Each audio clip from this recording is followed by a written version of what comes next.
senior manager in a public sector undertaken. She is a senior manager there and ज्ञान में है 13 साल से और you live in on Lodi Road, right? नहीं, गुड़गांव लोधी रोड हमारा ऑफिस है। अच्छा, so इनका ऑफिस लोधी रोड पे, पर ये अभी at the present moment Gurgaon में रहते हैं।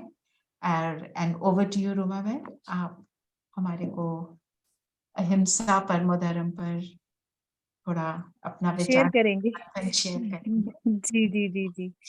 पहली बात तो मैं ये सोचती हूँ कि बाबा के बच्चे, कोई भी चीज होती है हम लोग अपने पास रखना चाहते हैं, हर अच्छी चीज को, लेकिन बाबा के बच्चों ने मतलब आपस में सब शेयर करते हैं, सीखते हैं, और अपने से और आगे दूसरों को बढ़ाने की जो भाव है वो बाबा के बच्चों में इतनी सुंदर है। देखा जाए तो कोई इस वक्त बाहर की दुनिया में अपने को ही देख रहा है, उल्टा दूसरे को गिराने की कोशिश करते हैं, लेकिन बाबा ने हम बच्चों को सिखाया है कि खुद भी आगे बढ़ो और दूसरी आत्माओं को भी आगे बढ़ाओ। तो ये बहुत वंडर है कि हम सब खुद भी प्रोग्रेस करें और हमारे साथ बाकी भी करें।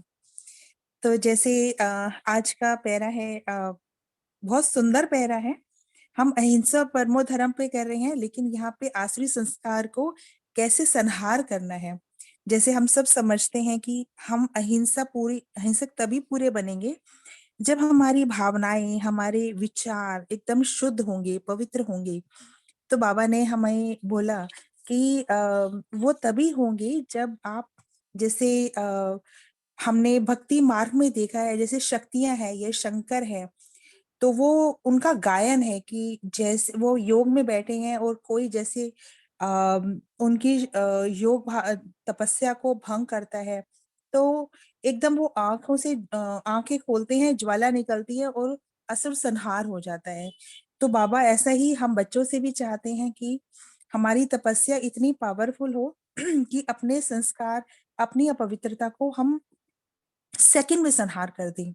तो बाबा कह रहे हैं जैसे शक्तियों का गायन है कि एक सेकंड की दृष्टि से असुर संहार करती है, तो क्या अपने आसुरी संस्कार, अपनी अपवित्रता को सेकंड में संहार नहीं किया है।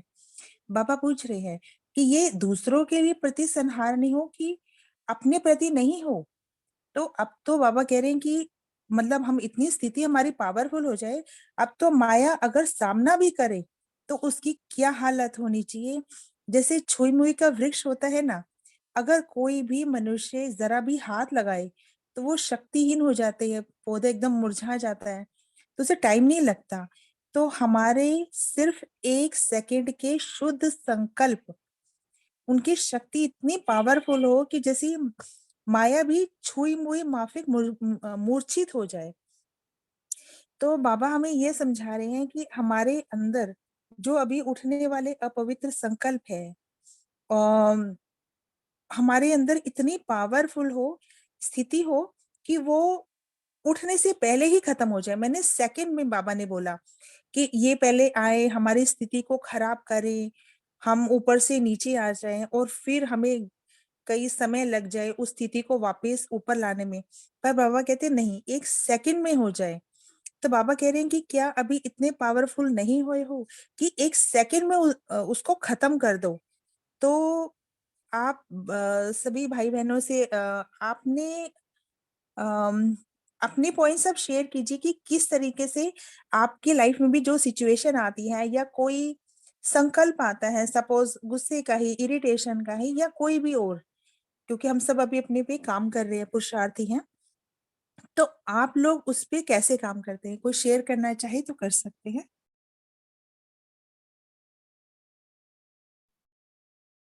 हाँ जी, कोई बताएंगे? क्योंकि रोज ही सबके लाइफ में कुछ ना कुछ ऐसे चल रहा है। कांस्टेंट, जी जी, निरंतर। जी, तो कोई मुरली का पॉइंट लगाते हैं, कोई मनन चिंतन करते हैं, एक्चुअली ड्रिल करते हैं। मुरली का पॉइंट कोई ज्ञान के पॉइंट को ही लेकर हम जी उसको उससे अपने आप की अपनी हलचल, अंदर की आई हुई हलचल को समाप्त करते हैं। जी पर जो व्हाट आई हैव एक्सपीरियंस्ड, हमने उसको समाप्त कर दिया पर जब तक उसको अपने आप को अच्छे से समझाया नहीं होता वो फिर से उभर के आता है।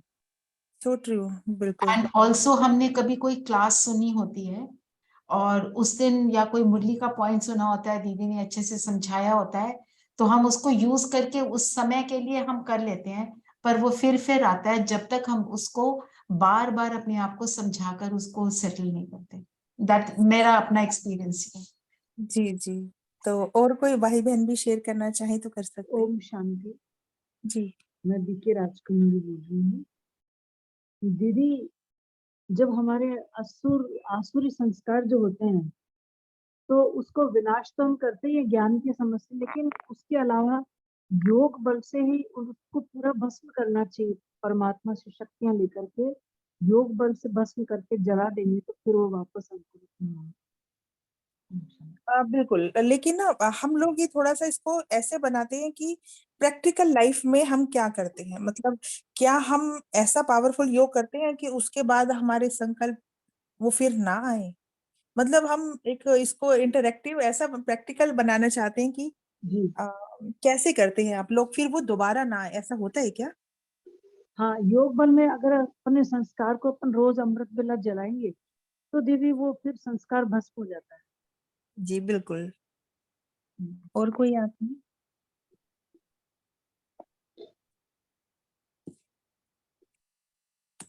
Anyone else please share. Ishwar भाई। दीदी हाँ जी, दीदी रामवंश ओम भाई। शांति। ओम शांति, बताइए रामवंश भाई। दीदी पहली बात तो हमें ये सोचते हैं कि ड्रामा में इस आत्मा का पार्ट है और कुछ न कुछ हमारा हम ही उसके कारण हैं। कभी न कभी हमने बीज लगाया है, उसी का फल मिलता है और कलयुग के लास्ट में हर आत्माएं अंतिम समय में अपना हिसाब किताब चुकतू तो कर ही रही है और वो जान के नहीं कर रही, वो मजबूर है चुकतू करने के लिए। उनका भी दोष नहीं है, वो करेंगी करेंगी चाहे हम कुछ भी करें। ऐसा करके हम सोच के अपने को थोड़ा हल्का करते हैं। वैसे पूरा तो समाप्त नहीं होता है लेकिन प्रयास तो ऐसे ही रहता है। ओम शांति।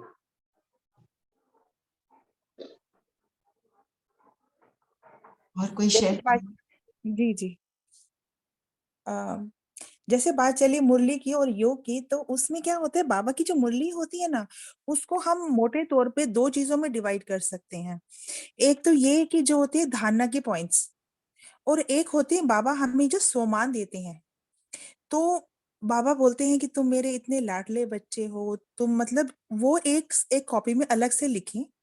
और एक जो धारणा के पॉइंट्स जो कि आप सोचते हो कि बाबा हमसे ये चाह रहे हैं साकार मुरली या अव्यक्त मुरली से, तो उसमें आपकी प्रैक्टिकल लाइफ में क्या-क्या सिचुएशन आ रही है, हम इस पे इतना योग करते हैं लेकिन फिर वही सिचुएशन आती है और हम फिर वैसे ही पुराना बिहेव कर रहे हैं, तो मुझे उसको क्या करना है? क्योंकि ज्ञान तो हम सब बाबा के इतने बच्चे समझ गए हैं बहुत कुछ, लेकिन फिर भी जो-जो सिचुएशंस आ रही हैं, तो इस तरह से मुरली को 2 मोटे तौर पे हम बाँट सकते हैं। तो जैसे बाबा ने ड्रामा का पॉइंट बताया या बाबा हमें जो सम्मान देते हैं, इतनी ऊँची-ऊँची प्राप्तियाँ हमें कराते हैं, उसकी हम एक लिस्ट बनाएँ। हो सके तो अलग-अलग 2 हो जाएँ, जैसे मैंने भी अपना एक अलग से बना के रखा है। तो उसमें जो हमें बाबा से प्राप्तियाँ हैं, दिन में हम कई बार रिवाइज़ कर सकते हैं। बाकी जो बाबा हमें सबसे बड़ी बात, अभी एक मनन चिंतन का क्लास था, उसमें था कि बाबा हमें ये बता रहे थे कि जब मैं आप बच्चों को बोलता हूँ कि 5 स्वरूपों की प्रैक्टिस करो, तो बच्चे 1 मिनट में मैं आत्मा, मैं ये, मैं वो, ऐसे नहीं। बाबा कह रहे हैं कि उस स्वरूप में टिकें, क्योंकि अगर उस स्वरूप में टिकेंगे, तो आपको अपने किसी भी संस्कार के ऊपर बहुत मेहनत नहीं करनी पड़ेगी, किसी भी तरीके से, क्योंकि आप उस स्वरूप में ज़्यादा से ज़्यादा टिकने की कोशिश करें। जैसे कि अब हम ऊपर गए बीज रूप में अपने को आत्मा समझा, तो जैसे कि आज की मुरली में बहुत सुंदर पॉइंट है कि मैं अशरीरी आत्मा हूँ, पाठ बजाने आई हूँ, मैंने शरीर धारण किया, पाठ पूरा हो चुका है, अब फिर वापस घर जाना है, तो बाबा के पास परम धाम में हूँ। तो ऐसे करके आत्मा रूप में, और इसको हम ये भी समझ सकते हैं जैसे कि ड्रामा में एक कोई रोल प्ले कर रहा है, कोई राम बना है, कोई सीता, लेकिन प्ले खत्म हो जाए तो सबको, ड्रामा कंपनी को अपने उसके कपड़े वापस करके वापस जाना पड़ता है ना। तो मैं भी ऊपर परम धाम में निराकार रूप में बाबा के पास पहुंच गई, वाणी से परे। ऐसे कुछ संकल्प क्रिएट करें, कुछ लिखें बाबा की मुरली से जो भी आते हैं, फिर आत्मिक स्थिति की प्रैक्टिस करते रहें। फिर उसके बाद दूसरी प्रैक्टिस करें कि मैं देव स्वरूप में हूँ, जैसे कि सर्वगुण संपन्न, 16 कला संपूर्ण। इसके अलावा मैं इच्छा मात्रम अविद्या आत्मा हूँ, तृप्त आत्मा हूँ, संपूर्ण आत्माभिमानी अवस्था में हूँ। पूज्य स्वरूप में तो मंदिरों में मेरा शक्ति संपन्न स्वरूप है, मैं ही दुर्गा हूँ, मैं ही काली हूँ। तो मेरे अंदर के जो सारे राक्षस हैं वो खत्म हो गए, मैं साक्षात्कार मूर्त हूँ, इष्ट देवी हूँ। तो कुछ ऐसे संकल्प लिख लें और 5 स्वरूप में जितना हो सके ज्यादा से ज्यादा टिके। मुरली के पॉइंट्स और योग तो बिल्कुल है ही, जो ब्राह्मण और फरिश्ता भी बता देते हैं। जैसे ब्राह्मण में मैं संपूर्ण पवित्र आत्मा हूँ, भगवान ने मुझ में बल भरा है शक्तियों का, मुझे मेरा सिलेक्शन किया इतने लोगों में। मैं प्रकृति जीत हूँ, विश्व कल्याणकारी आत्मा हूँ, मैं फरिश्ता हूँ, उपराम, उड़ने वाली, बोझ मुक्त। ऐसे ऐसे करके कुछ विचार आप लिखें, क्योंकि देखा जाए तो हमारे विचारों से ही जो है हमारे अगर पवित्र, जैसे आसुरी संस्कार जैसे बाबा ने कहा, उसको खत्म करने के लिए पावरफुल दूसरा टूल होना चाहिए, उसके ऑपोजिट वाला। जैसे पहले महाभारत देखते थे ना, एक नेगेटिव आता था, उसके ऑपोजिट में दूसरा आता था, तो वो उसको खत्म कर देता था। तो बाबा की अभी कुछ समय पहले मुरली चली थी, उसमें भी बाबा ने यही बात बोली थी कि एक संकल्प जो नेगेटिव आता है उसको तोड़ने के लिए ऑपोजिट में उससे अधिक पावरफुल शुद्ध संकल्प होगा। तो जैसे बाबा ने बताया कि माया एक मतलब बिल्कुल छुई मुई माफिक खत्म हो जानी चाहिए। तो बाबा पूछ रहे हैं कि ऐसी स्थिति आई है। बाबा कह रहे हैं कि अब तो यही सोचो कि विश्व के कल्याण प्रति ही थोड़ा समय रहा हुआ है। बाबा कहते हैं अब ये मत सोचो कि मुझे अपने ऊपर काम करना है। तो अब हम बच्चे क्या करेंगे, हम ऐसी स्थिति बनाएं कि हम एक समय पे दोनों काम करें। हमारी स्थिति इतनी पावरफुल हो कि हमारे द्वारा सेवा भी हो और हमारी अपनी स्थिति भी पावरफुल होती जाए। पर बाबा ने हमें ये कहा विश्व कल्याण के लिए ही थोड़ा समय बचा है, नहीं तो विश्व की आत्माएं आप लोगों को उल्हाना देंगी कि आप लोगों ने तो 35 वर्ष में इतनी पालना ली, फिर भी कहती हो योगी भव पवित्र भव बन रहे हैं, और हमको कहती हो 4 वर्षों में वर्षा ले लो। तो यहाँ पे बाबा हम बच्चों से कह रहे हैं, हम अपने ऊपर ही लेंगे, दादियों के लिए नहीं कहेंगे, अपने लिए लेंगे। हर आत्मा अपने हिसाब से लगाए कि वो जितने समय से ज्ञान में है तो उतने समय उस पालना की वापस रिटर्न में हमें सेवा करनी है। तो बीच में कोई क्वेश्चन आप पूछना चाहे तो पूछ सकते हैं, नहीं तो मतलब जैसे कि बाबा ने कहा कि अगर हमारे संकल्प शुद्ध हैं, पवित्र हैं, तो उनसे मानसिक जो प्रकंपन निकलते हैं उससे हमारी सूक्ष्म सेवा होती है। हमारे प्रकंपन जितने शुद्ध होंगे, पवित्र होंगे, तो सुख और शांति की किरणें निकलेंगी। तो ये हम अपने जितने रोज हर समय ये ध्यान रखें कि हमारे जो विचार हैं, हमारे जो कर्म है, उनमें इतनी दिव्यता हो और वो हर पल और पवित्र बने। तो इस पे तो काफी लंबा हो सकता है, लेकिन बीच में अगर कोई कुछ पूछना चाहे, कुछ शेयर करना चाहे तो कर सकते हैं, क्योंकि इंटरेक्टिव रहे तो ज्यादा अच्छा रहेगा। course. वो हर कर्म दिव्य होने के लिए क्या आप प्रैक्टिस करते हो, कौन सा प्रैक्टिस करते हो? पहले कोई और शेयर करना चाहेगा प्लीज।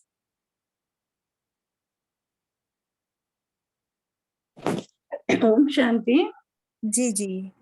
हाँ, तो हर कर्म श्रेष्ठ करने के लिए मेरा एक अभ्यास रहता है कि मैं पहले 100 मान लेती हूँ कि मेरा कर्म किसी को डिस्टर्ब ना करे, जो ऐसा हो।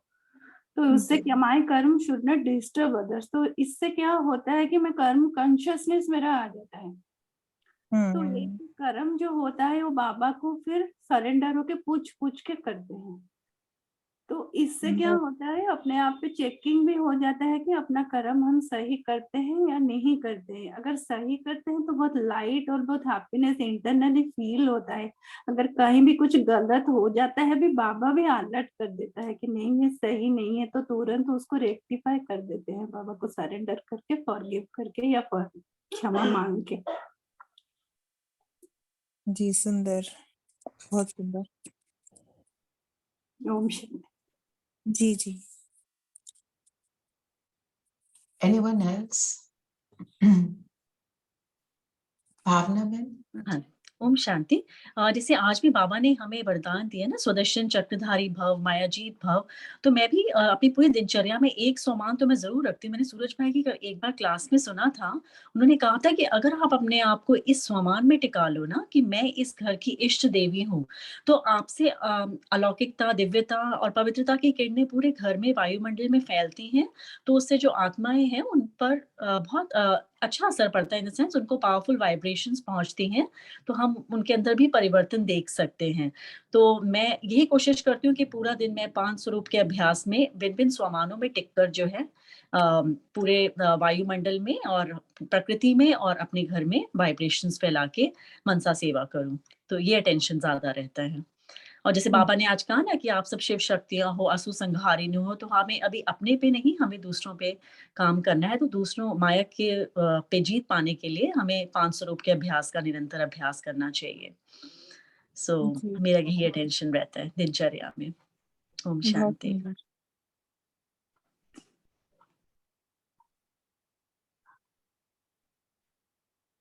और कोई शेयर करेंगे कुछ? अभी आपका बोलिए रोमा जी। आप जी, बताइए। जी, जी। तो हमें पहले ये देखना है कि साधारण और अलौकिक में हम अंतर देखें। जैसे बहन ने एक बहुत सुंदर बताया कि मैं ये ध्यान रखती हूँ कि मेरे से कुछ वो ना हो। ये हो गया थोड़ा डिफेंस वो मैकेनिज्म।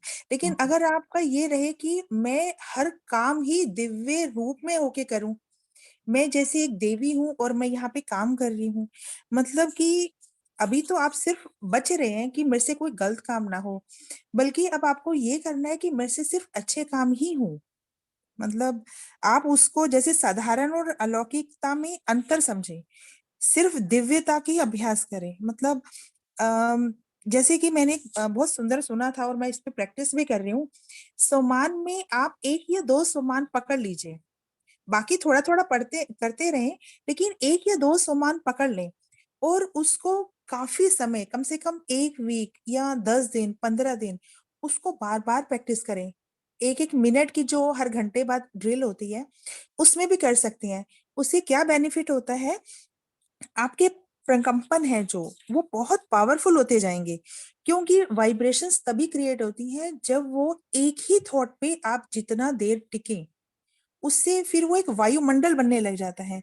आपकी आसपास जो आत्माएं होती हैं उनको वो सुख और शांति आपसे महसूस होती है।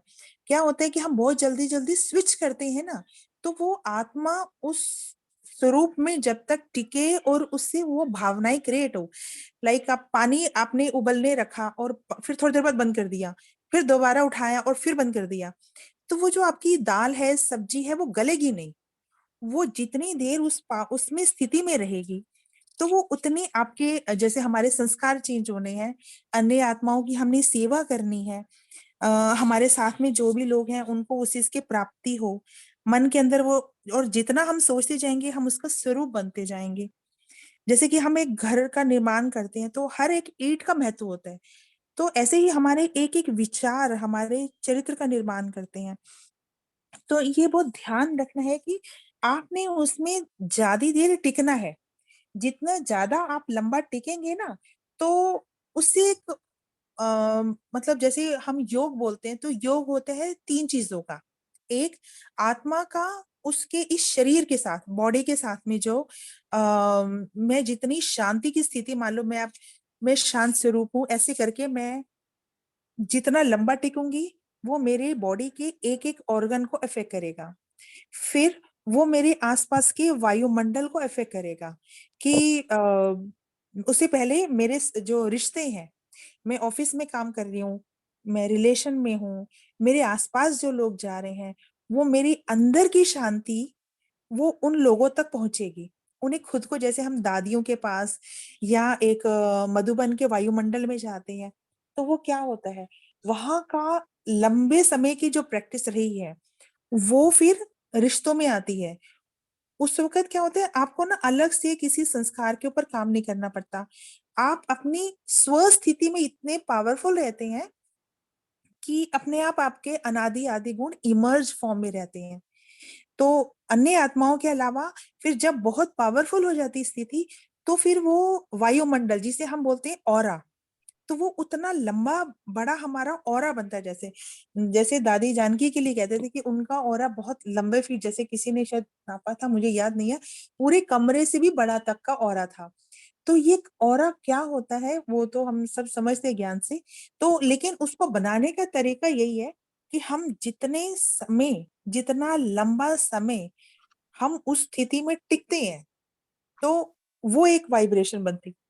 तो जैसे आप लोग इस वक्त अहिंसा परमो धर्म कर रहे हैं, या इस मुरली में प्योरिटी को लेकर ज्यादा है, तो हम अपनी स्थिति को उतना पावरफुल और वो बनाने के लिए जैसे कोई भी मुरली का, और जैसे बाबा ने बोला कि हम मनन करते हुए मगन की स्थिति में हो जाए, और जितना हम ये करते जाएंगे, बीज रूप स्थिति होना, अमृत वेला पावरफुल होना, ये अपने आप हमारा होता जाएगा। तो बाबा ने जैसे हम बच्चों से उम्मीद करी है कि हम सारे विश्व का दुख दूर करने के लिए, सेवा के लिए हैं, तो उसके लिए बहुत जरूरी है कि हम अपने इंद्रियों के मालिक बने, अपने व्यर्थ, अपने नकारात्मक सोच से खत्म करें, तब हम दूसरों की सेवा करेंगे। अगर आज भी मैं अपने संस्कारों के लिए लेके लड़ रही हूँ, अपवित्रता को, गुस्से को और अन्य संस्कारों पे, तो मैं कब बाहर अन्य आत्माओं की सेवा कर पाऊंगी। तो और कोई कुछ पूछना चाहे तो पूछ सकते हैं। हाँ जी, कोई शेयर करेगा या कुछ पूछेगा? क्योंकि थोड़ा इंटरैक्टिव रहे तो अच्छा है, नहीं तो लेक्चर ऐसे जैसा लंबा नहीं होना चाहिए। जी जी, बिल्कुल सही बोल रहे हैं। बाकी श्रद्धा हम बहन, श्रद्धा बहन आप कुछ पूछिए ना, आप बहुत साइलेंट हैं हाँ, श्रद्धा बहन आजकल। हमेशा पूछते आजकल हैं। बहुत, हाँ आजकल बहुत साइलेंट हैं आप। शांति की प्रैक्टिस कर रहे हैं। पूछिए पूछिए। यही जो आपने जो बताया कि ऑरा की प्रैक्टिस के लिए, तो दीदी जैसे इसमें आप बता रहे थे कि लंबा समय हमको योग में टिकना होगा एक ही स्थिति में, तो जी कभी कभी हम जो बीच बीच में ट्रैफिक कंट्रोल करते हैं, तो उसमें हमारे पास टाइम कम होता है, तो उसमें हम अपना ऑरे को कैसे बीच बीच में मेंटेन करें? मॉर्निंग में तो हमने मेंटेन कर लिया एक बार, पर पूरा समय उस चीज में कंटिन्यूअसली नहीं रह पाती है। जी, बहुत सुंदर, बिल्कुल बहुत प्रैक्टिकल बात बोली। हम सब कहीं ना कहीं वर्क कॉन्शियस हो जाते हैं, हम जो काम कर रहे हैं उस तरफ बुद्धि चल जाती है, तो कह सकते हैं कि हमारे संकल्प साधारण हो जाते हैं। तो उसके लिए बस ये है कि अपने काम के साथ उसको जोड़ते जाएं। जैसे कि मान लो जैसे हम कोई काम कर रहे हैं, तो अपनी मैंने ये कई बार प्रैक्टिस करती हूँ, जैसे कि मैं इस वक्त शरीर से काम कर रही हूँ, बॉडी से, लेकिन मेरा मन कहाँ है? मन और बुद्धि, तो मैं कभी अपने संकल्पों को मैं इस वक्त कहाँ हूं करके बोलती हूँ, और फिर मैं बीज रूप में ऊपर बाबा के पास स्थित होने की कोशिश करती हूँ। फिर मैं ये सोचती हूँ कि मुझे अभी क्या दिख रहा है, मेरे आसपास क्या है। मतलब वही है कि बार बार आपको एक जगह से तोड़ के दूसरी जगह जोड़ना है। तो बार बार मेडिटेशन का एक और तरीका होता है, मन और बुद्धि को एकाग्र करना। तो आप या तो मन को पकड़ लो या तो बुद्धि को पकड़ लो। मन का काम होता है वो पिक्चर दिखाना, है ना। ये बुद्धि का काम होता है, बुद्धि का काम होता है पिक्चर दिखाना, और मन का काम होता है थॉट क्रिएट करना और भावनाएं क्रिएट करना। तो आप या तो संकल्पों को पकड़ लो, या फिर मतलब जब हम काम कर रहे हैं और बीच में बार बार लैप्स हो रहा है हमारा ये कंसंट्रेशन, या फिर वहां की पिक्चर देखो। कि जैसे हमें मेडिटेशन करते तो हमने हर जगह पे गूगल पे देखा होगा, गोल्डन रेड लाइट है, मैं कहाँ हूँ, मेरे आसपास क्या है। ट्रैफिक लाइट्स होती हैं जहां पर ना, जगह जगह पर मेट्रो में जाती हूँ मैं, वहां पे डॉट लाइट्स होती हैं। रात को जैसे मैं आ रही थी तो बहुत सारी लाइट्स थी, तो मैं इनको समझती हूँ ये सारी आत्माएं हैं, और मैं भी आत्मा हूँ, और मैं इनको क्या भेज रही हूँ, प्रकंपन भेज रही हूँ, शांति के, शांति के। इसी तरह से जब मेट्रो से हम उतर रहे थे, इतने सारे लोग नीचे उतर रहे थे, तो मैंने बोला बस अब 5,000 का समय खत्म हो गया ना, अभी सब वापस जा रहे हैं। तो वही बात है कि बीच बीच में हमें अपने संकल्पों को वहां से हटा के और उस तरफ लगाना है। बस ये शुरू में इनिशियली होता है। उसके बाद क्या होता है कि पता है उसका बेनिफिट क्या होता है? बहुत सारे जने, जैसे हम सब समझते हैं कि इस वक्त कितना नेगेटिव वाइब्रेशन है हर तरफ। अगर हमने अपने संकल्प को अभी जल्दी नहीं संभाला, जैसे कि बहुत स्लोप में चल रहे हैं हम सारे के सारे, स्ट्रेट तो नहीं है, तो या तो हम गिर जाएंगे, उस वायुमंडल के इतने सारे लोग नेगेटिव में चल रहे हैं उसके प्रभाव में आ जाएंगे, या फिर हमें शक्ति लगाकर उस जगह जाना है जहां हम जाना चाहते हैं। तो या तो अपने एम को कस के पकड़ें और आगे चलें, अदरवाइज हम लोगों के फ्लो में आ जाएंगे। क्योंकि देखा जाए कि सब घर में सब कोई ज्ञान में नहीं होते, हमारे ऑफिस में सब ज्ञान में नहीं होते, आसपास का वायुमंडल भी बहुत प्रभावित करता है हमारे संकल्पों को, मन और बुद्धि हमारी वहां चली जाती है। तो बीच बीच में प्रैक्टिस करें। मैं लाइट के काम में हूँ, मेरे मतलब हाथ भी लाइट के हैं, और ऐसे से डिफरेंट डिफरेंट ड्रिल करते जाएं तो हो जाएगा।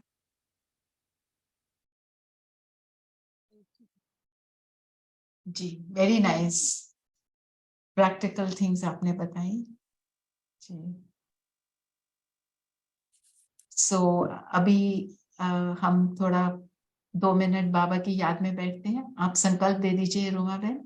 हाँ हाँ बिल्कुल, मैं पूज्य पूज्य स्वरूप के बाबा ने हमें बताया है तो उसी के ही दो संकल्प क्रिएट करते हैं। तो ओम शांति।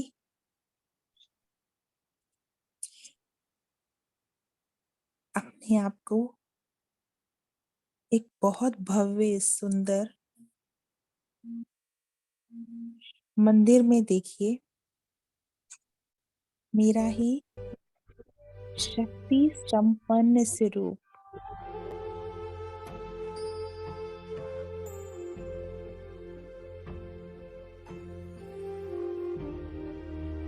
मैं ही दुर्गा हूँ।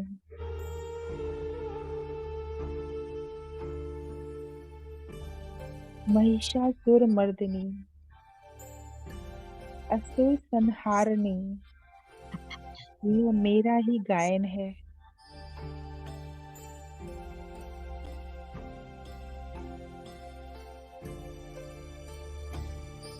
मैं ही वरदानी मूर्त हूँ। मैं ही रोशनी मूर्त हूँ।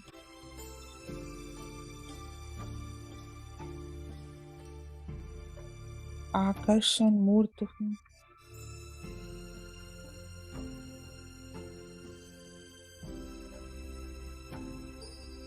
मंदिरों में मेरी पूजा हो रही।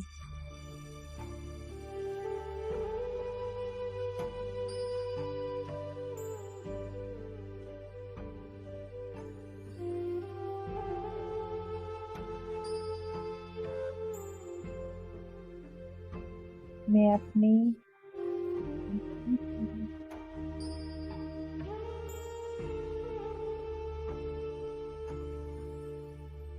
मुझसे सभी आत्माओं को सुख और शांति की किरणें पहुंच रही हैं।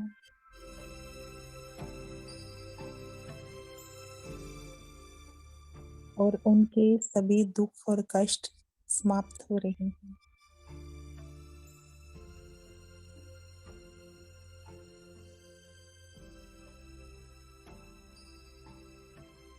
ओम शांति शांति। ओम शांति। आपका बहुत बहुत धन्यवाद रोमा दीदी। आपका